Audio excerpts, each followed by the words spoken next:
What a blessing for Craig Jarosh and our team to let me co-host and be the guest host today on the SoCon Report. I'm the president of Christians Engaged and the vice president of Civic and Church Engagement for Family Policy Alliance. And we here at Christians Engaged are so blessed to be a part of the team. So today I get to interview one of our board members for Family Policy Alliance Foundation, and Christians Engaged. Tim Goeglein is the government affairs vice president of Focus on the Family. He has a new book that just hit bookstores, which I'm so excited to talk to him about, Stumbling Toward Utopia, how the 1960s turned into a national nightmare and how we can revive the American dream. Tim, how are you today? It's so great to be with you. Bunny, it's great to be with you. Thanks for having me on. I'm really looking forward to our conversation. Well, after years and years in Washington, D.C., working there in the administration for the Bush administration and also, building relationships with members of Congress, I think you have a unique perspective about what's happening in our culture, not just from the Beltway, but all throughout the United States as you've traveled extensively speaking. So I want to get into this book because I think, it's so crucial for us to understand our history, for us to understand where we are presently. So first of all, when you talk about stumbling toward utopia, can you define utopia for us? Because the modern reader, sometimes we don't understand what that means. You bet. It comes from a very famous novel written by Sir Thomas More, and utopia is the perfect place. It's the perfectly socially engineered perfectibility of man. And what you come to see very quickly in utopia is there is no utopia. That there was only one perfect person. He's the God-man, Jesus Christ. And this side of eternity, any person or any group of persons or any institution that seeks to build upon this idea of socially engineering us to perfectibility almost crashes and burns with pinpoint predictability. And very unfortunately, and I say this even as an optimist, Bunny, the social engineers who created the moral and social revolution of the 1960s and 70s, they believed in the perfectibility of man. And they felt that just getting more government involvement in the family, in marriage, in parenting, in human life, in religious liberty, in conscience rights, in parental rights, it goes on and on. In our schools, if they could just get toward the perfectibility of man, they were going to solve all of the problems. What a disaster. And here we are in 2024, and people can rightfully say, how did we get into this mess? It begins with the radical revolution of the 1960s. Drill down even further for us, Tim, on that. If we personally go off God's path, if we, are searching for utopia and we're going and we're not following the moral law of God and we're not seeking after him, and then think about the whole country or our whole culture, how does that affect us? I'm really glad you asked that question. And I'd like to go to what I consider to be one of many examples, but just one. In preparation for the book, I went back and I read most of the major speeches that President Lyndon Johnson gave in the creation of what was called the Great Society in the early 1960s. This was the rhetoric of all the promises of what government was going to do to improve our cities, improve our family, take on the poverty rates, change American education. And I'll tell you, Bunny, it is breathtaking when you read these speeches. In fact, you find yourself saying almost every other sentence, how could they have ever believed that? How could he have ever said that? This is the president of the United States. Here we are, $22 trillion later after the Great Society, and poverty is worse than it was, in these dreams of utopia. The involvement of the federal government in education, in elementary school, middle school, high school, university, colleges, It's worse than it was in the 1960s and 70s. And may I say, and I think for purposes of our great conversation, the sexual revolution. If you really want to understand the frontal assault on the natural nuclear family, I mean, in its most basic form, the assault on a husband and a wife and their children living in a community, whether you're in a major urban area, whether you're in the most rural parts of the country, the social planners, and this is why I called it Stumbling Toward Utopia. A very nice reviewer said, maybe I should have called it the Stampede Toward Utopia. You can really understand the revolution that was imposed on our country across all of our institutions when you begin to look at this particular time frame in American history. Well, there's this saying that good policies help people, bad policies hurt people. And we've actually seen moral relativism from the 1960s, through today affect our federal public policy, Tim, our state, our county, our cities, all these policies. And over the last 60 years, it's affected families and our children. Can you talk a little bit more about that, how this moral relativism has affected our policymaking? I'm very glad to be asked that question because a great a philosopher famously said, ideas have consequences, Richard Weaver. And what he meant is that good ideas have good consequences and bad ideas have bad consequences. And the fact is that the 1960s brought us a major battle over good and bad ideas. It's a very bad idea to grow the federal government beyond the constraints of the United States Constitution. It's a very bad idea to think that the government at any level can get involved and begin dictating to families what is best for them. It's a very bad policy to think that under the rubric of free expression and free speech, that you can explode pornography in the United States and then pretend that it doesn't really have any particular ramifications. You can say that it's really a good idea that we legalize so-called recreational marijuana as a bridgeway to magic mushrooms and other hallucination, projects, and then say it doesn't really matter. One of the things that I learned, Bunny, is that this is the age of Aquarius, the 1960s and 70s. Woodstock is the apogee, of what the social revolutionaries wanted. It's about dope, smack, acid, and it's about, frankly, the wrecking of so much that is so extraordinary about the United States. That's what the social planners and the utopians wanted to give us.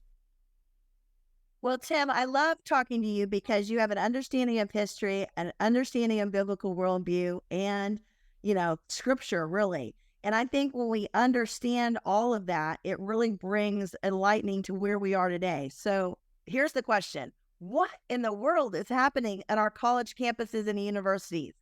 I mean, it looks like the world has gone mad, right? Progressivism has taken over and Christian families are having a hard time. Like, where do we even send our kids? Where do we send our grandkids right now? Speak to that, brother. That's probably the most important issue that you ask, and I pray that it's the most important one that I address in Stumbling Toward Utopia. Because after all, it's not just how did we get into this mess. And I do spend the first third of the book speaking very specifically how we got into this mess. And the most important thing to say in that regard, Bunny, is that it wasn't just by chance or happenstance or kind of a country evolving in a particular way. The progressives who brought us into this mess and who are responsible for it, this is precisely what they wanted. They wanted this in politics, public policy, the law and legal area, education, family, etc. There's no coincidence here. It was definitively well-funded and part of a plan. And I think what it is fair to say is that in a way that we never could have imagined as Christians and conservatives, we are now the counterculture. And the question we have to ask ourselves is how are we going to live both counterculturally and transformatively? Because as a friend of mine famously said and wrote, we've learned that in many ways, We are no longer the home team in our own country. But on the other hand, we are not victims. This is the United States of America. And we do believe that better days are ahead because there is a way to implement good policy and good ideas. So we have a whole challenge now of restoration, regeneration, and renewal. And I think that to the second part of your question, it begins with recognizing that we are in a spiritual crisis of the first order. Yes, the economy is important. Yes, the border is important. Yes, foreign and security policy is important. But the most important single issue facing the United States of America in the 21st century is this spiritual recession and crisis that must be addressed. Government will not solve it. Silicon Valley will not solve it. Hollywood, Broadway, Wall Street, they will not solve the problems underscoring the things that most bedevil the United States. We have to bring a spiritual quotient, nourishment, and restoration. That's how you restore a great country and culture. So, Tim, practically, though, do we retreat? Do we just, educate our children and grandchildren to go into these places where they could get brainwashed? I mean, how do we practically deal with this? First, we have to understand that discouragement and despair is a sin of the first order because it negates the hope of Jesus Christ. Hope is real. It's a real thing, and you can employ hope in practical ways. So I would say that that the express thing that Christians and conservatives should not do is disengage. Disengagement is exactly the opposite of what we should be doing in the public square and in our communities. But I do believe very strongly that restoration will begin at the most local level. How do we address the problems and the crisis in family, in marriage, in parenting? What do we do at the church level, the neighborhood level, the community level? So often progressives have taught us that you have to begin at the top and work your way down. But I think that that's the opposite of our worldview. I think we have to begin in the place where we have been placed by God. And we have to be very smart about the places where we live, work, worship, and are in the public square with fellow Christians and with people who do not share our worldview. That is very important. Engagement in the world is not engagement within our own holy huddle or within our very tiny circle of influence. Very important to nourish that and to make sure that things are good in that area. But it's about a larger harvest, and we have duties and obligations far beyond the immediate place where we are planted. Well, I think we both know after decades in politics and government that policies by in and of itself are not going to change the country, right? They're not. We all need to be engaged. We all need to be praying, voting, engaging. But there's a spiritual dynamic here, which you've been referencing throughout this conversation, that I think people need to grab onto. But take us a little deeper into that, Tim. How do we address the spiritual issues that we're dealing with in our families, in our nation right now? I'd like to share just one bit of data as I answer that question, if I may, Bunny. One of the things I share in Stumbling Toward Utopia is a set of three figures. 1960, 73% of all young Americans lived in homes with a married mother and father. That's 1960, 73%. By 1980, that number is down to 61%. And by 2015, that number is down around 45 or 46%. That is a calamitous drop. Now, we can argue over here about a host of domestic, foreign, and security policy. And by the way, I think as Christians, we need to be engaged at that level. Absolutely. But I think to be very specific, we have to ask ourselves, yes, all of these issues matter. Of course they do. But what are we doing in the place where we are most immediately impacting other lives? What about marriage, family, parenting at the most local, organic level? How are we doing in that area in our town or city, in our parish or church? in our community and neighborhood? What about our schools, both Christian, private, public, government schools? We're supposed to be involved everywhere. Are we running for the school board? Are we supporting people who are running for the school board? Are we involved and interested in how curriculums are developed? I mean, it means that we have to step out of our comfort zone, which is very difficult to do in busy lives. But if we're going to restore and regenerate our country, this is what it's going to take. Either we're going to be the impactors and the shapers, or we are going to be the recipients of other people who are doing that. You mentioned my own professional trajectory and vocation. One of the things that I have learned in Washington, D.C., is that if you are not at the table, you are on the menu. And so we need to have people who share our worldview at the table. We need more and more Christians engaged in Washington, D.C., and all the state capitals, in the places where those cultural and public policy matters are shaped and formed and influenced.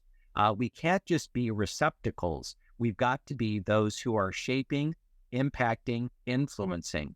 And Bunny, something that I think is very important to say, which I say in Stumbling Toward Utopia, a very great American academic said that we have a moral duty to be intelligent. And I think that's right. I think we have to intentionally raise our young people to understand that discernment and wisdom and knowing is a gift. And we need to foster and nourish those young people who are particularly intellectually gifted so that they are going into a sphere of influence where they can shape the future. Whoever wants the rising generation of young Americans is going to get them. Progressives have a plan, and the largest historic question in this regard is, do conservatives? I think we have to ask that question and let the answer to it ring in our ears. Well, I love that answer, Tim, because you're pretty much saying, we have to deal with our own hearts, our own souls, our own families. That's really, really where revival begins. I just shared at our Christians Engaged conference a few weeks ago what I feel like is the root of the problem in the American church, where the apathy is coming from, is that we're truly not being disciples or disciple makers, right? And so it really begins in our own souls. Revival looks like something, but then it looks like taking those ideas and taking that fortitude that we've developed internally with our walk with the Lord and our families into leadership. And I think that's where sometimes the disconnect is. We're not being consistent in our own life. And then how do we become leaders when we're not consistently walking with God or walking in those truths? Yeah. So let's talk about our work that we do every day here at Family Policy Alliance and focus on the family as well. Your hope here is to restore the American dream. This book is, I think, a critical historical viewpoint, Tim, of why we need to restore the American dream and why we're on this pursuit of getting Bible-based Christians involved. Can you speak on that, why you wrote this specifically for this moment in history? For Focus on the Family, I travel about a third of the time. And whether I'm in front of a progressive audience, a conservative audience, or a non-ideological audience, Bunny, almost always when it gets to the Q&A part, people say, I've never been more concerned for my country. If they have children, they will say, or grandchildren, I'm particularly concerned about the country that I'm leaving them. And the third thing that they will say with pinpoint predictability is something like, I don't know what to do. And so I wanted to write a book that answered the question, why did we get into this spiritual and cultural crisis? That's the first third of the book. The second third of the book is a discussion about what the implications of these policies are in the time in which we live. And the third part of the book is, what are we going to do about it? And I think that what are we going to do about it is this combination of faith and action. I think it's very important in the time in which we live that men and women of faith go directly to the book of James and reread this gem of a book, which is that show me an authentic faith, and I will show you, faith in action. And I think that that is very important. it's so tempting, and very often it's very easy, not just to retreat, but to find ourselves otherwise comfortable, to say, the rest of it's a mess. The most that I can do is essentially, build the walls, pull up, the drawbridge, and, do what I can do in this smaller area where I am. And if you look through the entire scripture of Bunny, you will never find a single instance where that is the charge. Not with Moses, not with Noah, not with Jeremiah, not with Daniel, not with Paul, not with Peter, and certainly not with James. The goal is to go out with, and I think it is very important that we apply in the 21st century these timeless truths. So good. So good. I'm so glad you wrote this book, Tim, and I think it's out for such a time as this. So I want to encourage everybody that's listening to us right now, go get this new book, Stumbling Toward Utopia, how the 1960s turned into a national nightmare and how we restore the American dream. Review it. Right now, when books first come out, Tim, it's really important for people to buy it, review it, share it with others. What other instructions can you give to really make this this book and this message go viral? Well, I appreciate your words very much, and the book, by God's grace, is getting really wonderful attention. I think the most important thing is what you've said.